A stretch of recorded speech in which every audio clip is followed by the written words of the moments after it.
Buen día, estamos aquí en el día, en una mañana bien lluviosa. David, ¿qué te parece esta mañana? Se perfila que durante toda la semana van a estar estas lluvias, así que prepárense porque tenemos mucha agua por delante. Muy buenos días, Indira. Yo precisamente estaba viendo el mapa y las notas del COE y prácticamente está lloviendo en todo el país, no en todo el país, son 16 provincias, pero cuando uno revisa el mapa se da cuenta que hay lluvia en gran parte del Cibao en el este, en todo el Gran Santo Domingo y en partes del sur. Hay que tener mucho cuidado, Indira. Ayer estábamos hablando de la gran cantidad de charcos que se forman, las dificultades para la movilidad y sobre todo la gente que no tiene un transporte propio, que depende del transporte público. Estos son días, como dicen por ahí, aciagos, muy difíciles de vivir.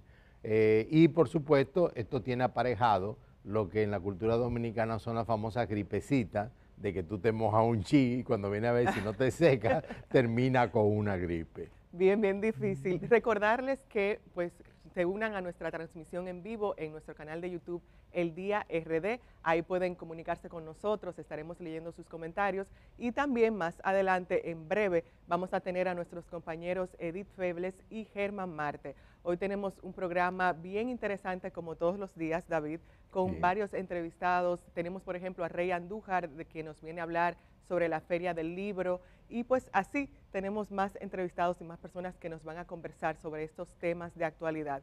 Tal y como decía David, pues las lluvias, la vaguada que está afectando al país se perfila que va a continuar durante toda la semana. Estuve escuchando hoy informaciones del Centro de Operaciones de Emergencia, el COE, y también de Meteorología, en la que decían, pues, informaban sobre las demarcaciones que se encuentran en alerta amarilla. Estas son, por ejemplo, Atomayor, La Vega, Santiago, Monseñor Noel, María Trinidad Sánchez, Monteplata. Así que la gente de Monteplata que se preparen. San Cristóbal, el Gran Santo Domingo, que lamentablemente no nos quedamos. Está también San José de Ocoa, Pedernales y Barahona. Llamar a la población a estar bien atenta con esta vaguada, y especialmente porque sabemos que cuando llueve aquí lamentablemente en ciertos lugares se convierte en una pequeña Venecia y hay que prepararse para eso, David. Sabes que con esto de las lluvias hay su lado negativo y su lado positivo. El lado negativo, por supuesto, es que hay inundaciones, dificulta el tránsito, algunas personas tienen que abandonar sus hogares en muchas ocasiones. En la síntesis de noticias que preparó Junior Ramírez esta mañana, veíamos cómo en algunos lugares, negocios, las aguas arrastraron los ajuares de ciertos negocios y eso es triste. El lado positivo, Indira, es que fijémonos que llevamos unos 3 a 4 años con buenas lluvias, no tenemos sequía. El otro lado, cuando no hay lluvia, es que puede ocurrir una sequía. Por ejemplo, veía los otros días en televisión cubana que Cuba, hay zonas de Cuba que llevan una sequía de más de un año y todos los esfuerzos que están haciendo por llevar aguas a esas regiones. En el caso de nuestra isla y sobre todo de la República Dominicana, llevamos unos 3 o 4 años, no tengo el cálculo exacto, en la cual ha habido lluvias regulares. No ha habido, gracias a Dios, huracanes, pero estas lluvias ayudan a poder mantener las presas llenas, a que haya suficiente agua para la agricultura. Pero por supuesto siempre hace algún que otro daño y sobre todo cuando nos topamos con cuestiones previsibles. Por ejemplo, la famosa laguna del kilómetro 22 de la autopista Duarte, que yo veía, Indira, esta mañana, fotos de mucha gente que lo tomó y literalmente es una laguna. Y es algo que no es tan complicado de resolver. Yo siempre he dicho que cuando tú te topas con casos así, tú tienes que hacerte una pregunta. El ingeniero que construyó eso, o cualquier otra de estas obras que se inunda, ¿era un corrupto o era un mal formado profesionalmente? Porque no se justifica que no se haga una obra de ese tipo y no tenga el sistema de drenaje adecuado para prever altos niveles de lluvia. Claro, estuvimos, ahora que tú comentas, David, recuerdo que durante la Semana Santa ese fue un punto en el cual se anunciaba sobre inundaciones y demás. La gente se quejó mucho por el tema de las inundaciones durante Semana Santa, específicamente en ese punto. También agregar, por ejemplo, al hecho de las presas, estuve escuchando también que todavía no ha llegado a las presas el agua. Esas eran unas informaciones que escuchaba también a alguien de meteorología comentando sobre el tema. Él decía que aún no han llegado las aguas ahí y que generalmente uno entiende que cuando llueve, pues se supone que hay más agua, que uno tiene más agua, agua de acceso Disponible, corriente. sí. Exacto, pero en este caso todavía no se ha dado el tema de que el agua llegue a las presas. Se espera, sí, él comentaba que se esperaba, no recuerdo el nombre del señor, pero él comentaba que se esperaba que llegaran las aguas, pero todavía eso no ha pasado. Él comentaba, por ejemplo, sobre el agua madre, que sería esas aguas que están ubicadas en la cordillera central, esas presas de por ahí, así que todavía no tenemos esa cantidad de agua necesaria para decir tenemos agua corriente sin ningún problema. Ok, pues damos la bienvenida a Edith Febles, que se nos integra al equipo de comentarios y análisis. Edith se está preparando. Se está preparando todavía. Permítame entonces hacer un breve comentario sobre la siguiente noticia que tenemos en nuestro guión, y es el caso del crimen ecológico, hay que llamarlo de esa manera, de un tiburón azul que lo mataron. Asesinar ya es una palabra más relacionada con seres humanos. Lo mataron con una lancha expresamente en Bayahíbe. Yo creo que ese es un tema que en una sociedad como la nuestra, dedicada al turismo, con tantos recursos de costa, hay que comenzar un proceso de concientización y formación a todos los que manejan ese tipo de embarcaciones, a los que tienen negocios en la costa, porque eso fue filmado. Y es una pena que eso ocurra de esa manera. La sociedad dominicana no puede vivir con ese tipo de situaciones. Yo recuerdo hace unos años cuando por fin en Güibia comenzaron a desovar tortugas de nuevo. Y eso fue un espectáculo hermoso.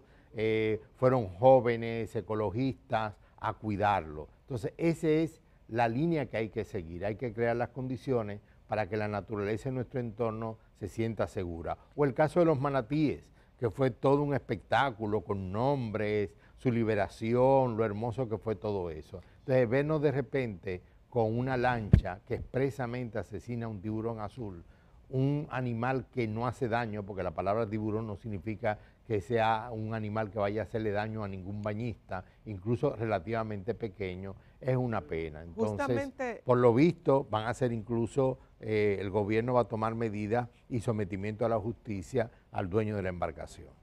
Justamente, David, vemos que este tiburón azul, y es por eso la importancia de la educación y el conocimiento, porque tal vez si conocieran o si tuvieran esa sensibilidad, pues no afectaran a estas especies.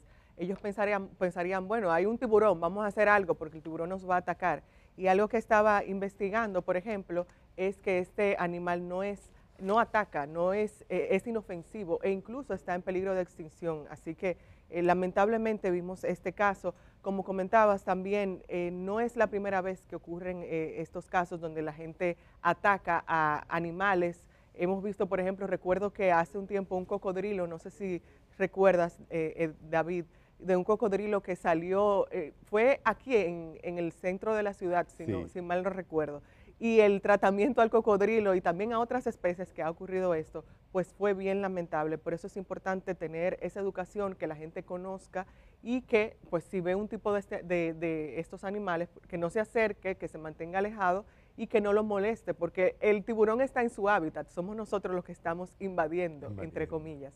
Bien, buenos días, Edith Febles, ya usted está conectada y lista. Sí, muy buenos días, muy buenos días. Teníamos algo que pendiente de este programa y estábamos en esto, pero aquí estamos de nuevo. Germán Marte se integra en un momentito. Saludos a ustedes dos, ¿cómo les amanece? Muy bien, gracias. Y saludos, por supuesto, a toda la gente que está en sintonía a esta hora de la mañana. Yo estaba mirando a propósito del tema que ustedes tocaban, del tiburón azul, que en el año 2019 murió un turista ucraniano golpeado por una lancha ahí en la zona de Bayahíbe. Se calcula que de ahí salen miles de excursiones, hablaban de unas 1000 excursiones casi diariamente hacia la isla Sabona y Catalina. Y entonces la regulación de cómo operan las lanchas en esa zona es algo que se solicitaba entonces. Eso fue como en el año, efectivamente en el año 2019, de hecho los reportes lo recogen así. Un turista ucraniano que estaba buceando, vino una lancha con la hélice, eso fue un desastre. y él a las pocas horas, por supuesto, fallecía. No era la primera vez.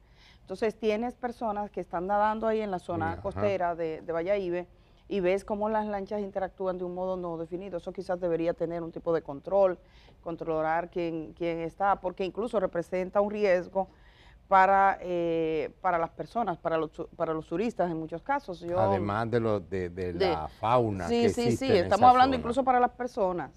De hecho, hubo un estudiante que hizo un trabajo, como un tipo de trabajo de tesis o final, sobre una investigación sobre el turismo en esa zona, y parte de los elementos que salía era precisamente el riesgo que se corre.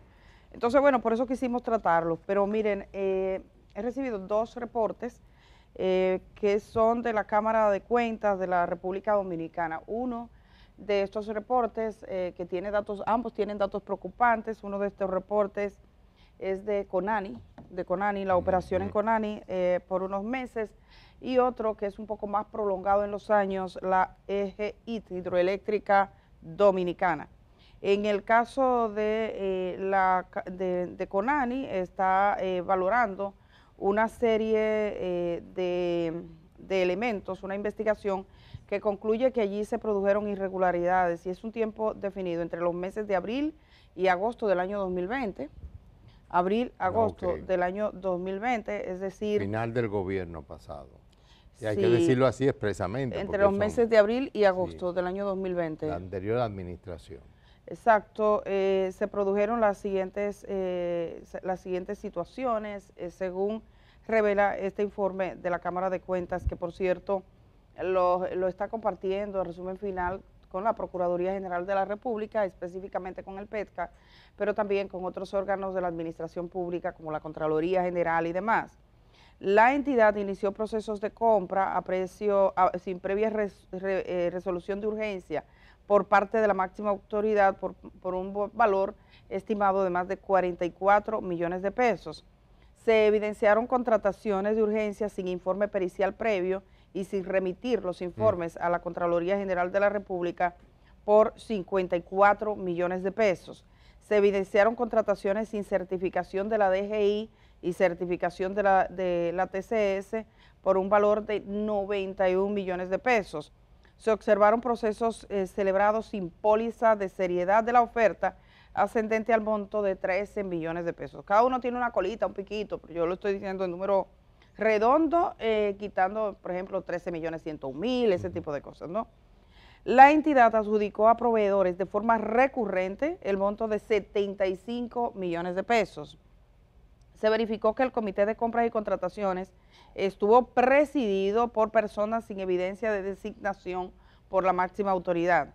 Se observaron procesos de compra con ausencia de acta de declinación. Se evidencian expedientes de compra sin evidencia de contratos por un monto de 29 millones de pesos, un poco más.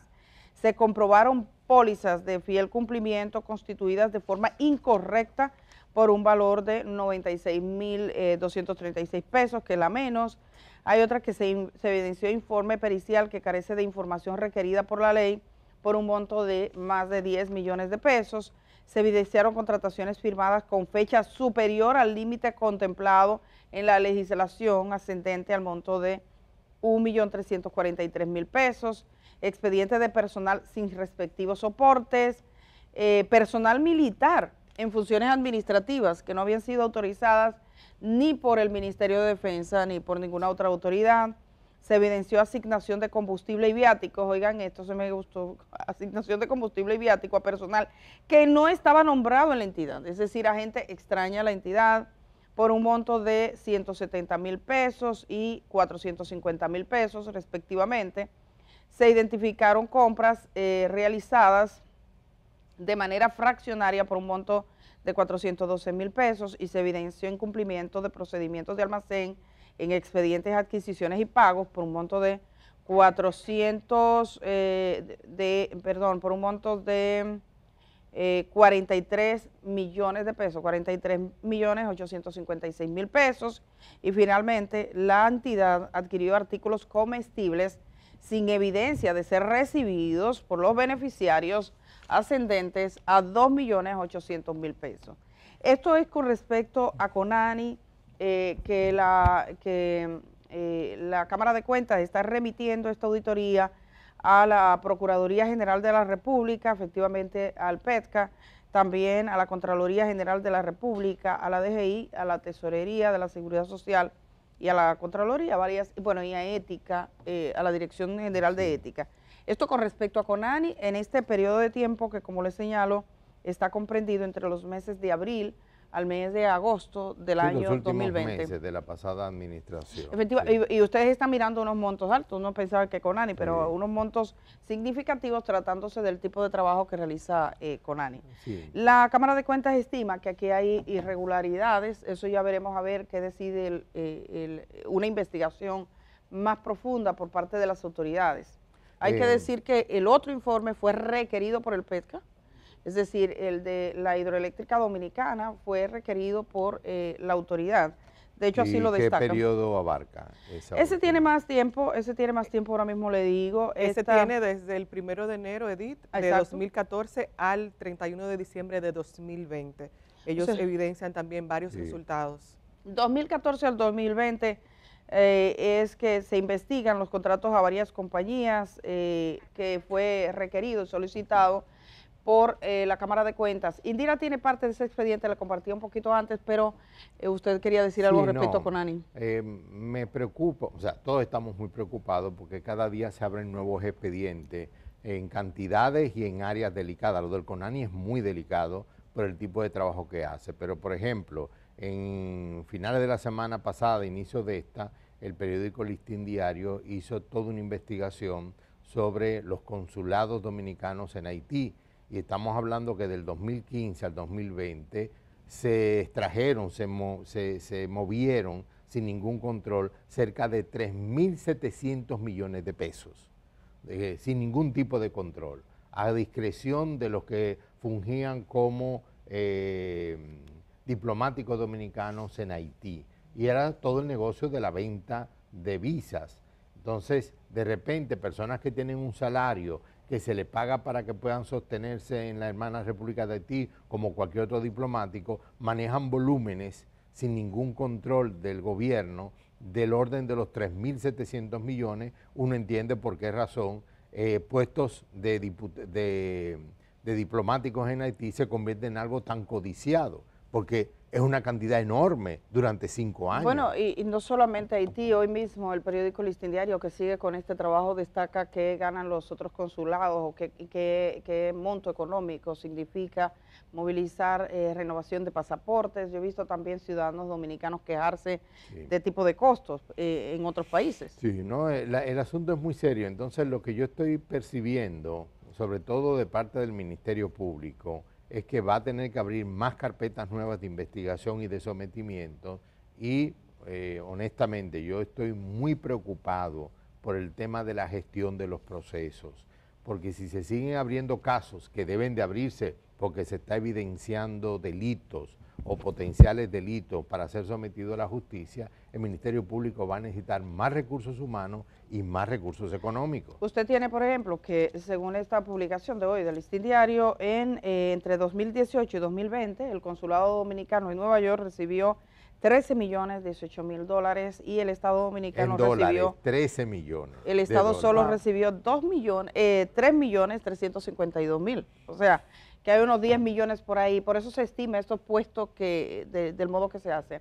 Esto debería, porque no solo estamos diciendo una verificación de cómo se hizo, sino, que es lo que decíamos del canódromo, es la verificación de cómo se actúa, cuáles son los procedimientos administrativos. O sea, es una costumbre de uso y costumbre en República Dominicana que eso queda a discrecionalidad del que ocupa de el los puesto. consulados. Entonces, ese es el problema, ese es parte del problema.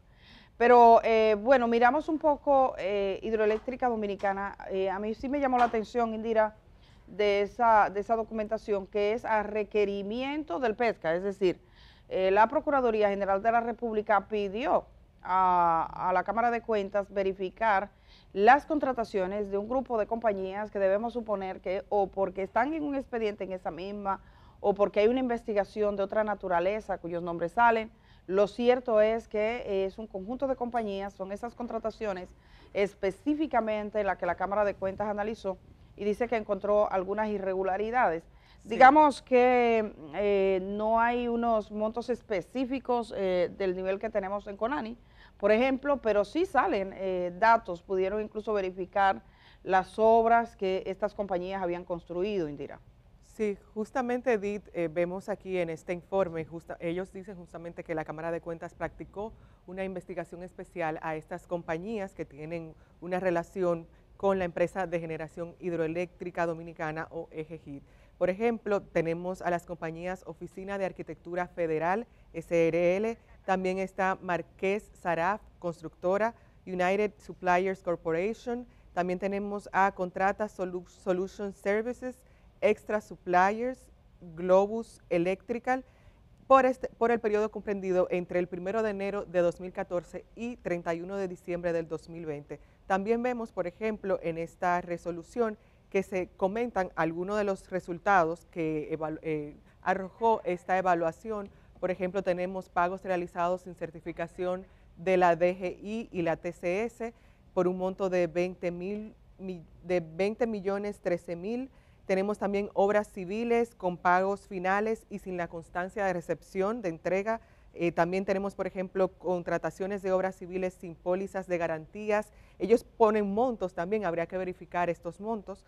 Sí, ya la Cámara de Cuentas está ahí. Exacto. Comentan también sobre procedimientos por comparación de precios de obras civiles sin evidenciar su publicación en el portal transaccional del órgano rector, ascendentes, por ejemplo, a 134.299.380. También hablan sobre realización de modificación no subsanable de la oferta económica, incumplimiento en el tiempo de ejecución del contrato, incumplimiento de la ley 6-86 ascendente a 1.195.000, diferencia de precio en la ejecución, mencionan obras aquí, por ejemplo, diferencia de precio en ejecución de la obra construcción de la red de distribución Vallejuelo 2, Lote C, proyecto Las Dos Bocas, en la provincia de San Juan de la Maguana. También hablan de obras que presentan volúmenes cubicados mayores a los ejecutados en campo, por ejemplo, para una diferencia ascendente a 1.836.000.